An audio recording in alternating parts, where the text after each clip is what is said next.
नमस्कार, आप देख रहे हैं गजब हरियाणा न्यूज।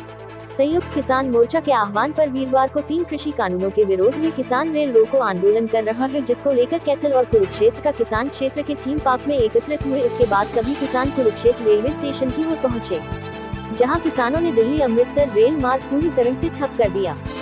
भारतीय किसान यूनियन के नेताओं ने कहा कि तीनों कृषि कानूनों के विरोध के चलते आज किसान देश भर में रेल रोको आंदोलन कर रहा है।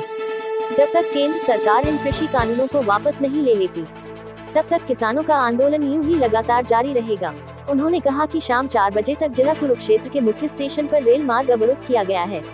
उन्होंने कहा कि कुछ पदाधिकारियों के आदेश आने के बाद अगली रणनीति पर काम किया जाएगा, तक किसान इसी तरह से शांतिपूर्ण आंदोलन करते रहेंगे।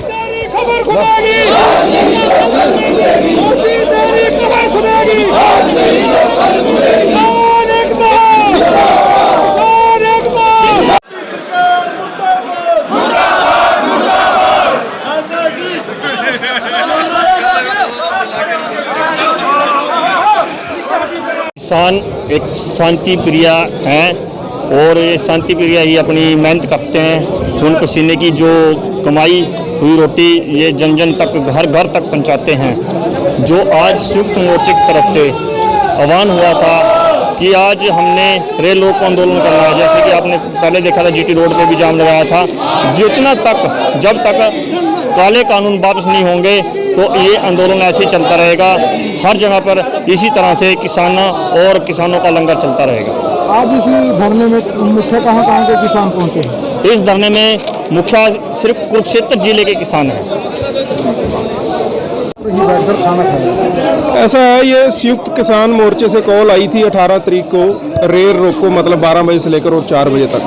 तो पूरा शांतिपूर्वक ढंग से किसान अपना प्रदर्शन कर रहे हैं। आप पिछले 3 महीने से देख रहे हो कि दिल्ली में कैसे बैठे हुए हैं, लेकिन ये तानाशाह सरकार जो है, जब अडानी अंबानी की संपत्ति का कहीं कुछ थोड़ा बहुत नुकसान हो जाए किसी तरह से, जहाँ उनके जैसे टावर टूटे थे पीछे अपना रिलायंस के, जियो के, तो प्रधानमंत्री जी उसके ऊपर तो बात करते हैं। 250 से ज़्यादा किसान जो वहाँ आंदोलन में जो शहीद हो गए, उनके बारे में एक बार भी प्रधानमंत्री जी के मुंह से कोई शब्द नहीं निकला। और इतना तानाशाह रवैया किसानों के प्रति क्यों अपना रही है सरकार, ये समझ में नहीं आता। किसान इस देश के हैं और सारे देश का अन्न से पेट भरने का काम करते हैं किसान जी। यहाँ रेलवे स्टेशन पर भी एक गाड़ी खड़ी है, मालगाड़ी खड़ी है, जिस पर अडानी लिखा है। किसानों में काफी ये तो आपको पता ही, अब तो ये प्रत्यक्ष को प्रमाण की जरूरत नहीं, अब तो दिख रहा है अडानी एग्रो इसके ऊपर लिखा हुआ है। पहले तो कहने की बात थी कि रेल बेच दी अडानी अंबानियों को, अब तो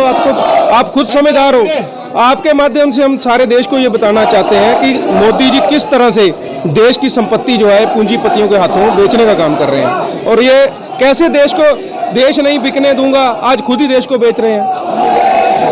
आज हमने आंशिक रूप से 12 बजे से 4 बजे तक रेलवे ट्रैक रोका है, और हम सरकार को ये चेतावनी देना चाहते हैं इस रेल रोको आंदोलन के माध्यम से कि सरकार इन तीनों काले कानूनों को वापस करे, और जब तक ये तीनों काले कानून वापस नहीं होते, MSP पे खरीद की गारंटी नहीं देते, तब तक ये आंदोलन इसी तरह से जारी रहेगा।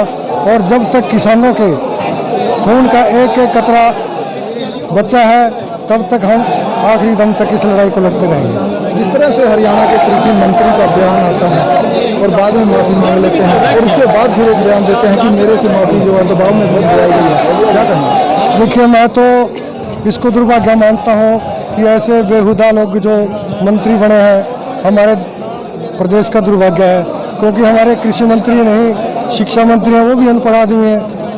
8वीं पास शिक्षा मंत्री, बिना किसान वाला कृषि मंत्री, वो बेहुदा बयान देते हैं। मैं तो आपके चैनल के माध्यम से दलाल खापों को ये कहूँगा कि ऐसे आदमी का जहाँ भी आए बहिष्कार करें, और इसको दलाल खापा अपनी खाप से निष्कासित करें। मेरा नाम सुखविंदर भूखड़ी, मैं कैसर हरियाणा प्रदेश हूँ। यहाँ पर बिल्कुल शांति प्रिय अपना भाषण दे रहे हैं। किसान 150-200 की तादाद में है संयुक्त मोर्चे वाले, और 12 से 4 बजे तक अपना धरना प्रदर्शन करेंगे। अपना कितने कर्मचारी यहाँ पर रिक्रूट किए हैं? यहाँ 100 के लगभग कर्मचारी मौजूद हैं। जिला पुलिस के DSP साहब हरविंदर तोमर जी, DSP साहब, और RPF, GRP, सर शांति व्यवस्था के लिए वज्र वाहन वगैरह या एम्बुलेंस वगैरह भी यहाँ हाँ, एम्बुलेंस का इंतजाम है, फायर ब्रिगेड का इंतजाम है, वज्र का इंतजाम है, पूरा इंतजाम है।